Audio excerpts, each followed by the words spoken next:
Bonjour, je suis Martine Chacour, j'habite à Solliès-Pont.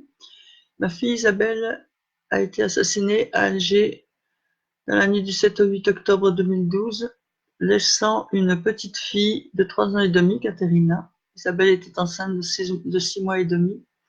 Katerina est restée en otage en Algérie parce qu'elle avait vu cette nuit-là l'assassinat de sa mère. J'ai donc respecté toutes les procédures judiciaires depuis 7 ans. J'ai accepté toutes les procédures judiciaires qui viennent se terminer hier. Katerina restera, d'après le tribunal d'Aix-en-Provence, Katerina restera là-bas en Algérie. C'est inadmissible, c'est incroyable, c'est absolument impossible qu'elle puisse rester là-bas. Cet enfant a vu l'assassinat de sa mère, cet enfant est en danger. Elle est dans la famille Brahimi, et les Brahimi sont considérés comme des terroristes. Les terroristes en Algérie, je suis allée voir le directeur de la police d'Alger. Il n'a pas du tout été surpris que je prononce le nom de Brahimi. Katerina est en danger. Le gouvernement français ne veut pas le reconnaître. Le gouvernement français a laissé assassiner Isabelle, puisque Isabelle travaillait pour le gouvernement français. Je le dis maintenant haut et fort. Elle travaillait pour le gouvernement français.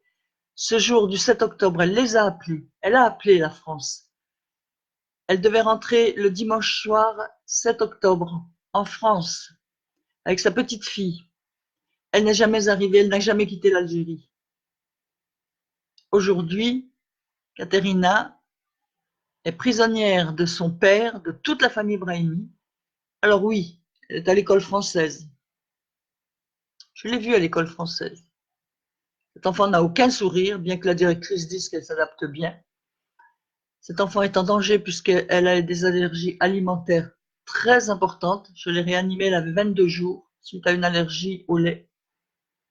Elle a été suivie par tous les médecins de la région. Elle ne dépendait même plus de l'hôpital de hier, elle dépendait de l'hôpital de Marseille. La directrice de l'école doit avoir une ampoule d'épinéphrine. On ne sait même pas si elle l'a. Katerina n'a aucune joie.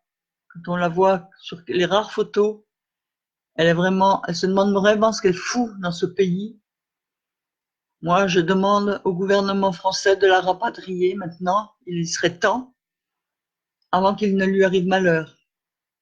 Il faut savoir que Katerina est de santé très fragile et que toute sa famille l'attend ici. Son pays, c'est ici et c'est tout.